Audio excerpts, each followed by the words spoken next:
Sarah Mosley. I'm a support worker for P3. Currently, I was in a direct access hospital, Thornley Street, and recently been seconded to a new role, hospital discharge. Basically, it aims to prevent clients from being discharged homeless, so working across New Cross Hospital, sort of like the main A&E hospital, and the mental health hospital Penn. The hope is that we can actually make the link into the hospital to actually plan a better discharge. But we'll also work with clients if they sort of present at the Navigator, or if they present at housing options, where if the unfortunate has happened and they have been discharged homeless, then we'll try and work with them. The aim is to then try and get them accommodation, whether that be supported housing, whether that be hostel, or whether that be hopefully into their own accommodation. The other part, sort of like coming into the funding, is basically preventing them from completing a full cycle and actually going back into hospital.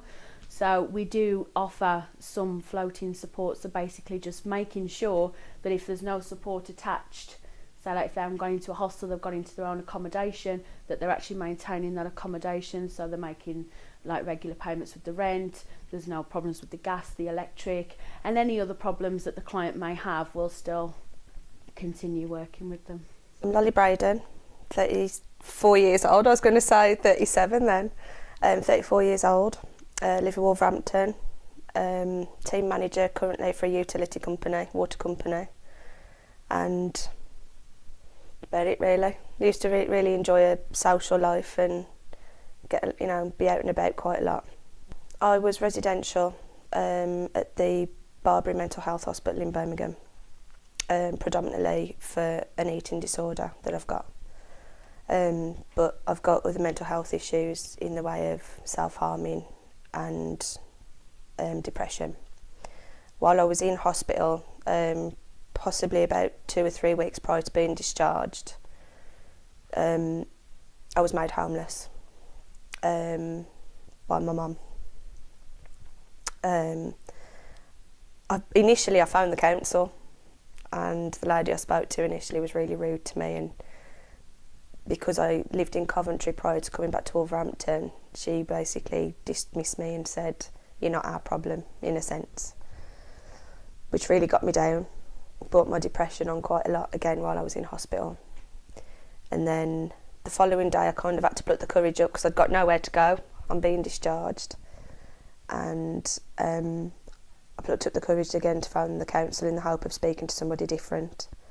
And I did. I spoke to a really lovely lady, Elaine Ireland, who without a doubt listened to me for seconds and said straight away, "I know of a woman that you can speak to," which was Sarah.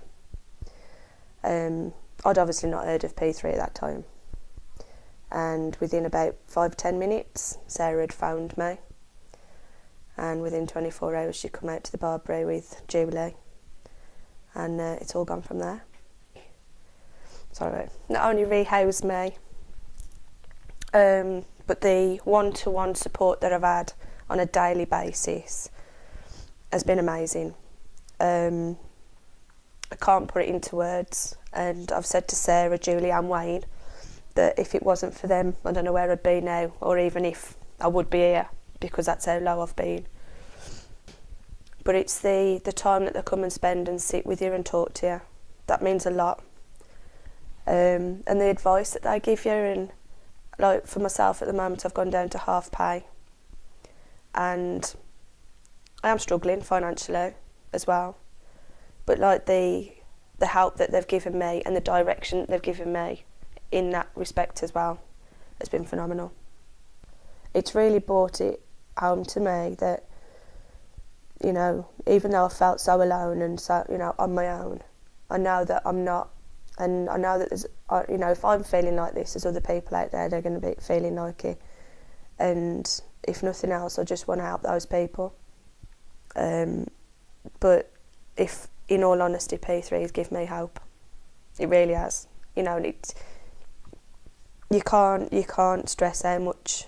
You can't put into words because there aren't enough words. The amount of times I've said to Sarah, Julie and Wayne how grateful I am and how thankful I am. but it doesn't seem enough, really.